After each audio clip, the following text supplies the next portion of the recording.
Assalamualaikum warahmatullahi wabarakatuh. Saya akan mencoba membuat analisa univariat dengan aplikasi SPSS. Kita buka dulu SPSS-nya. Di sini sudah ada variabel-variabel yang sudah saya masukkan sebelumnya.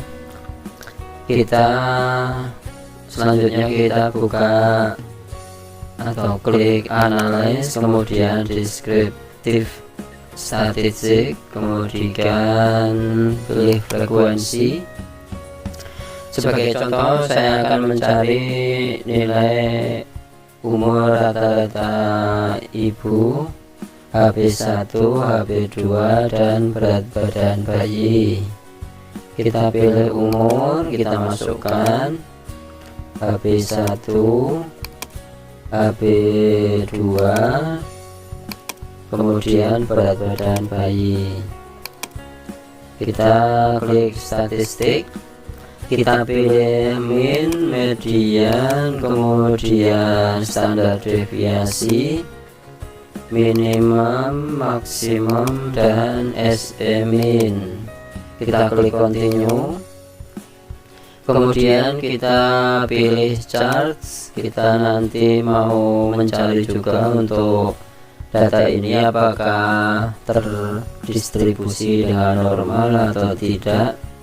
Kita klik histogram. Kita pilih show normal curve on histogram. Kita klik continue.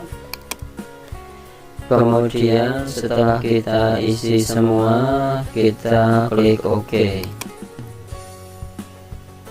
Di sini datanya sudah dapat terlihat. Untuk minnya adalah 25,10, standar deviasinya 4,850.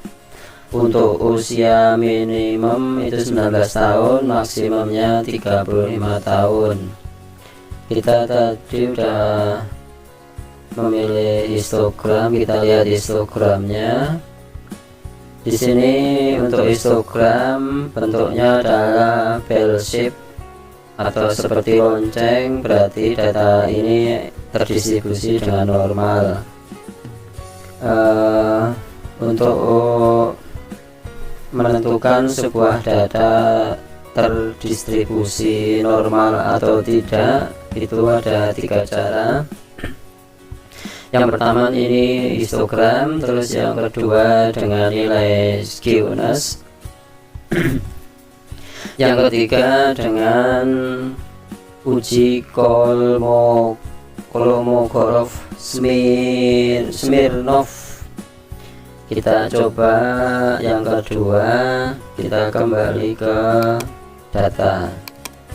Oke, kita pilih untuk cara yang kedua, kita klik analyze, kemudian descriptive statistik, kita pilih explore.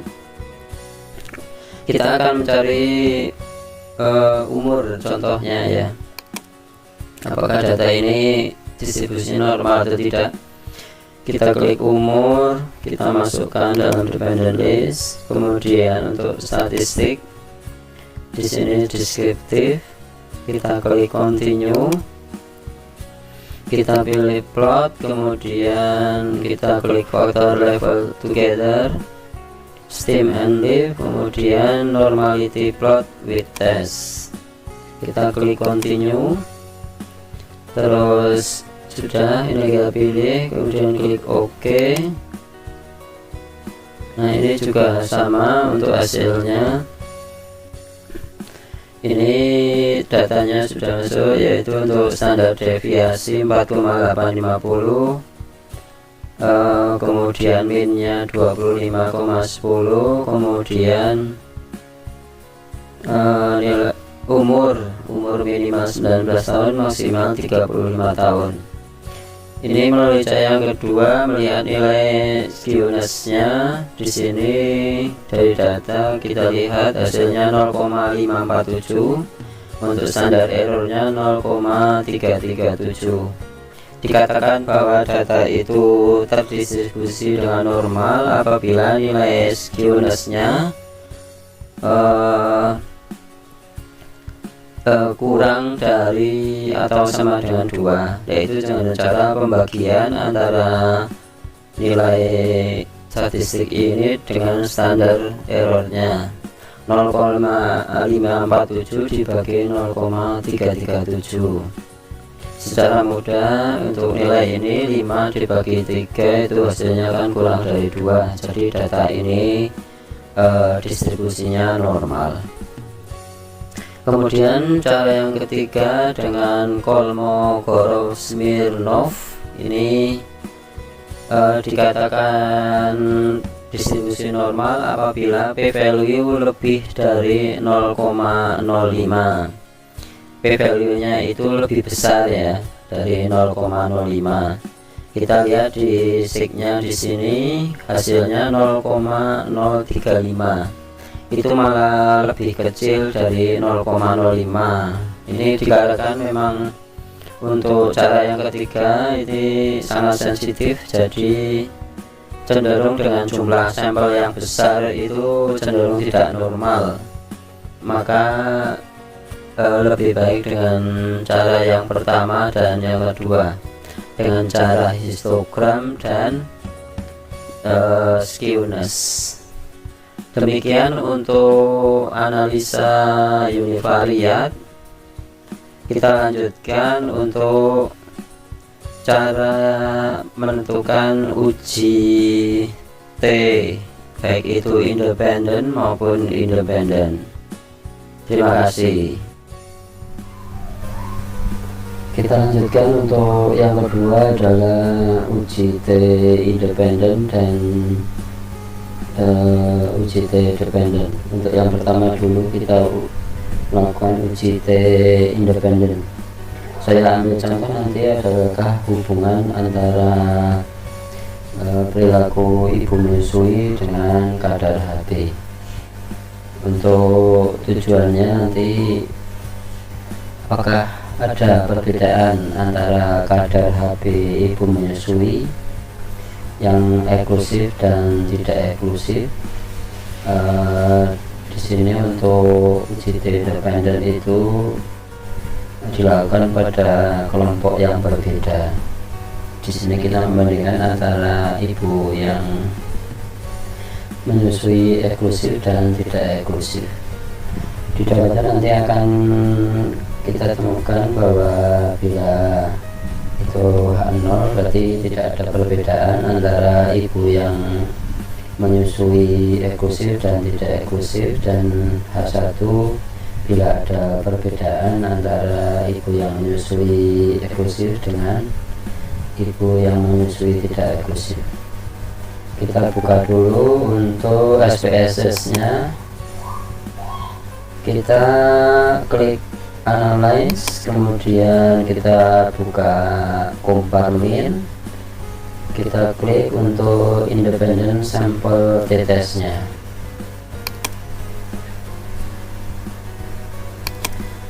Kita akan mencari yang pertama yaitu untuk pengukuran kadar HB pada waktu pengukuran pertama, yaitu dilakukan pada waktu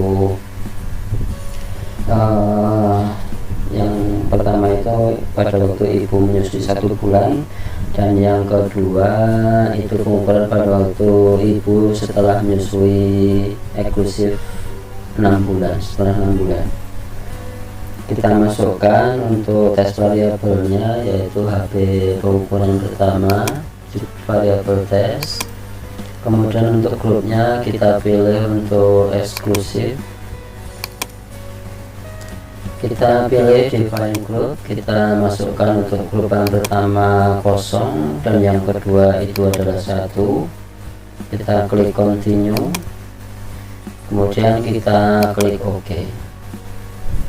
Di sini kita dapatkan data untuk pemberian ASI eksklusif, nilai rata-ratanya 10,277 dengan standar deviasi 1,3288. Kemudian untuk pemberian ASI tidak eksklusif. Ini untuk minnya 10,421 dengan standar deviasi 1,4712. Bagaimanakah untuk menentukan hasilnya? Di sini kita bisa melihat dari kolom seek to tail. Di sini adalah tertera untuk 0,717 dan di bawahnya adalah 0,719.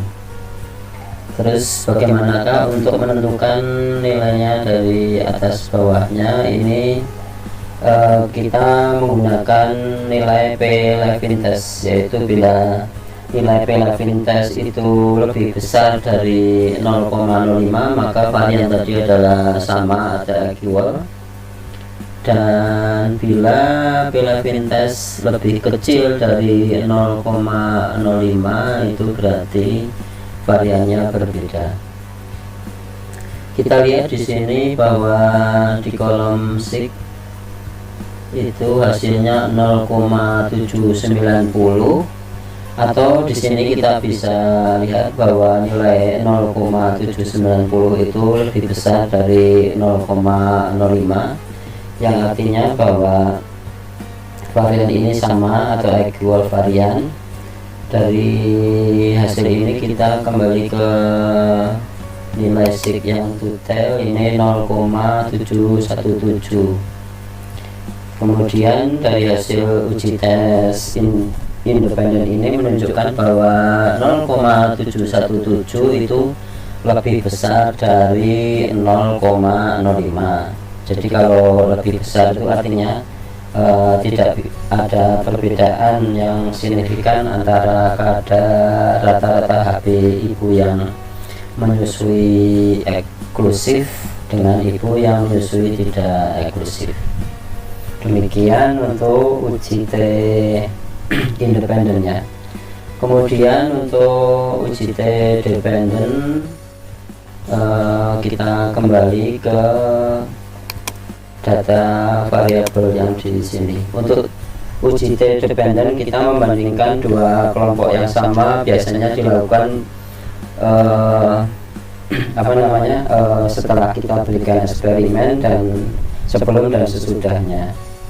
Nah, nanti kita akan coba membandingkan antara HB1 dan HB2, yaitu yang tadi sudah saya sampaikan bahwa untuk HB1 itu adalah saat diukur saat ibu menyusui usia 1 bulan, dan untuk HB2 itu diukur setelah 6 bulan. Jadi nanti kita akan uji dengan cara di sini, yaitu kita klik analis, kita pilih compare mean, kita pilih yang tadi independent sample t-test, yang dependent ini kita pilih pair sample t-test. Kita masukkan dulu variabel 1 dan variabel 2 nya yang akan kita bandingkan. Kita untuk variabel pertama kita masukkan HB pengukuran yang pertama di variabel 1 dan kemudian HB kedua di variabel yang kedua. Untuk option sudah sesuai, kemudian kita klik OK. Nah, di sini dapat kita lihat bahwa HB pengukuran eksklusif selama 6 bulan itu rata-ratanya adalah 10,860 dengan standar deviasi 1,0558. Kemudian untuk pengukuran yang pertama, yaitu diukur setelah 1 bulan, itu nilai minnya 10,348 dengan standar deviasi 1,385. Di sini kita lihat dari hasil seek to tail-nya adalah 0,01. Dari hasil seek-nya tadi ini berarti kan lebih kecil dari 0,05. Berarti memang kalau lebih kecil itu artinya ada perbedaan yang signifikan pada kadar HB pada waktu pengukuran yang pertama, yaitu pada 1 bulan, dan ukuran yang kedua pada waktu setelah 6 bulan. Demikian untuk uji tes independen dan dependen. Nanti kita lanjutkan untuk selanjutnya adalah uji korelasi. Selanjutnya kita akan melakukan uji korelasi. Uji korelasi yaitu untuk mencari hubungan antara variabel data kuantitatif atau numerik. Korelasi itu sendiri bisa positif dan negatif. Cara pengujiannya di sini kita menggunakan persen produk momen, yaitu cara dari pengujian dengan persen produk momen sendiri ada 3 syarat, yaitu yang pertama adalah data numerik, yang kedua masing-masing data dihubungkan dengan distribusi normal, yang ketiga ada hubungan linear pada masing-masing variabel. Untuk itu kita buka dulu untuk SPSS nya. Kita akan melakukan uji distribusi normalnya. Kita akan mencari berat badan ibu dan berat badan bayi. Kita klik analis, deskripsi statistik, frekuensi, berat badan ibu, terus berat badan bayi. Kita pilih statistik,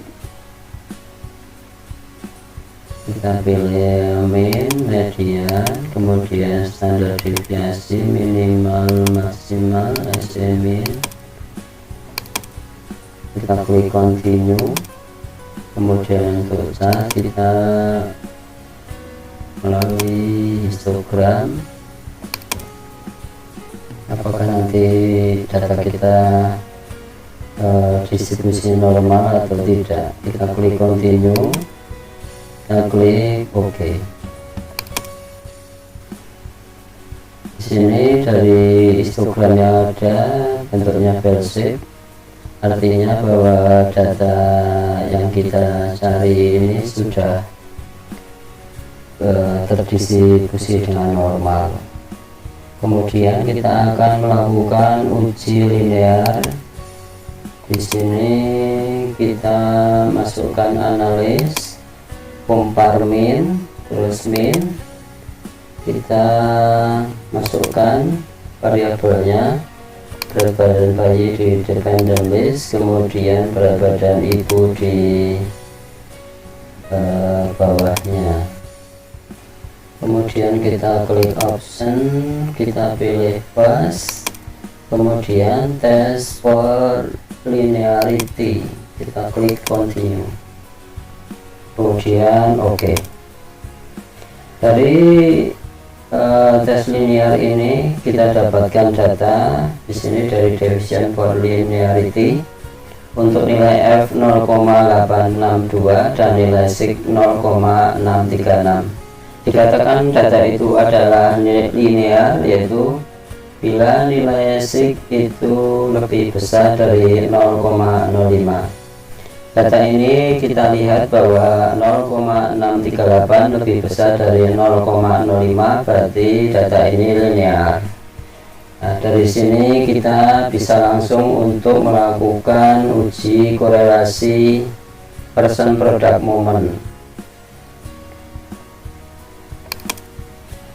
Melakukan uji korelasi ini dengan cara kita klik analis, kemudian korelasi, kemudian klik bivariat. Kita masukkan variabel yang akan kita cari, yaitu berat badan ibu kita masukkan dan berat badan bayi. Oke, kita pilih korelasinya mau menggunakan person, Kendall, atau Spearman. Kita pilih person, kita klik. Setelah kita klik lalu OK.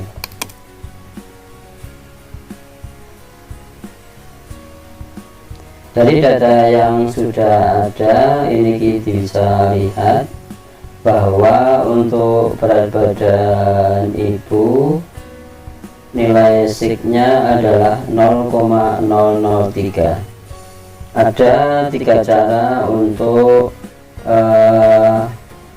mengukur atau menguji coba apakah ada korelasi antara berat badan ibu dengan berat badan bayi. Yang pertama adalah dengan menggunakan p-value. P-value-nya 0,05. Dikatakan ada korelasi bila hasil dari signya lebih kecil dari 0,05. 0,000 dikatakan lebih kecil dari 0,05, maka di sini ada hubungan antara berat badan ibu dan berat badan bayi. Cara yang kedua adalah dengan melihat dari tabel R product moment. Di sini contoh dari R product moment. Untuk menentukannya adalah dengan cara kita lihat dari tabel. Ini untuk nilai N berarti jumlah responden di sini 50 ini kita bisa lihat dari data view-nya, ini 50. Kemudian kita lihat di dalam tabel untuk 50 dengan tanda signifikansi 0,05, itu nilainya 0,279. Nah, dari data 0,279 kita buka untuk ini R hitungnya. R hitung di sini kita lihat bahwa di sini besarnya adalah 0,688. Dikatakan berkorelasi bahwa R hitung lebih besar dari R tabel. Tadi R tabelnya berapa? R tabelnya 0,279, sedangkan untuk R hitung di sini adalah 0,688. Nah, ini lebih besar, makanya juga ini terdapat korelasi antara berat badan ibu dan berat badan bayi. Untuk cara yang ketiga ini lebih mudah, ini langsung di sini kelihatan ya. Untuk tanda bintang di sini menyatakan bahwa dua variabel ini memiliki hubungan. Nah, ini untuk hasilnya ini disebut korelasi positif. Untuk nilainya ini positif semua gitu. Jadi semakin berat ibu semakin berat badan bayi. Demikian untuk cara pengujian uji korelasi dengan menggunakan person product moment. Nanti kita lanjutkan ke yang keempat untuk uji chi-square. Terakhir akan saya coba melakukan uji chi kuadrat atau chi-square. Akan saya contohkan untuk hubungan antara pekerjaan dan perilaku menyusui, yaitu di sini untuk H0 itu bila nanti tidak ada hubungan antara pekerjaan dan perilaku menyusui, dan H1 bila ada hubungan antara pekerjaan dan perilaku menyusui. Kita buka dulu SPSS-nya. Kita masukkan variabel dalam analyze, kemudian kita pilih descriptive statistik, kita pilih cross tab, kita masukkan tadi status pekerjaan di bagian baris, kemudian status menyusui di bagian kolomnya. Kita buka statistik, kemudian kita pilih chi-square, kemudian kita pilih risk, kemudian continue. Untuk bagian sel kita pilih dulu percentage, kita pilih row, kemudian kita klik continue, lalu kita klik OK. Data dari uji siswar atau KE kuadrat ini bila penelitiannya berupa cross seksional, nanti untuk presentasinya menggunakan baris, dan untuk case control itu menggunakan presentasi kolom.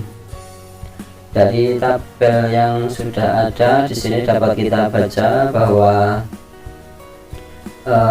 ibu yang tidak bekerja sebanyak 18 orang atau 72% itu memberikan ASI-nya secara eksklusif, sedangkan yang bekerja sebanyak 8 orang atau 32% itu memberikan ASI-nya secara eksklusif. Di sini untuk pembacaan dari G-square test atau KE kuadrat, yaitu di sini bentuk tabelnya adalah 2x2, di mana dalam satu variabel itu ada dua bagian, pilihan ya, pembagian antara di dalam pekerjaan itu bekerja dan tidak bekerja, sedangkan di status menyusui itu ASI eksklusif dan bukan ASI eksklusif. Di sini kita lihat bahwa bila di dalam tabel siswar ini ternyata tidak terdapat harapan kurang dari 5, dan mungkin ada juga yang tabel di situ nanti ada harapan berapa persen di sini ya. Bila itu harapan kurang dari 5, nanti hasil uji yang digunakan adalah menggunakan Fisher exact test. Kemudian apabila tidak ada harapan atau ini kurang dari 5, itu berarti hasil ujinya menggunakan continuous correction. Untuk menentukan bahwa variabel ini ada hubungan apa tidak, ini kita lihat di bagian asymptotic signifikan dua side. Ini angkanya adalah 0,011 dengan pembanding dengan p-value 0,05, bahwa nilai 0,011 itu lebih kecil dari 0,05. Jadi di sini ada hubungan antara status pekerjaan dengan perilaku menyusui eksklusif. Di sini odds ratio digunakan untuk penelitian yang tadi saya sebutkan adalah untuk penelitian cross seksional dan case control, sedangkan nilai RR itu digunakan untuk penelitian cohort. Kemudian kita lihat di sini untuk odds rasionya 5,46, dan untuk cohort RR-nya adalah 2,429. Karena penelitian ini berupa cross seksional, maka kita memakai odds ratio. Simbolkan bahwa ibu yang tidak bekerja itu memiliki peluang 5,464 kali untuk menyusui secara eksklusif dibandingkan ibu yang tidak bekerja. Demikian hasil dari pemaparan saya. Bila ada kurangnya mohon maaf, mohon bimbingannya. Wassalamualaikum warahmatullahi wabarakatuh.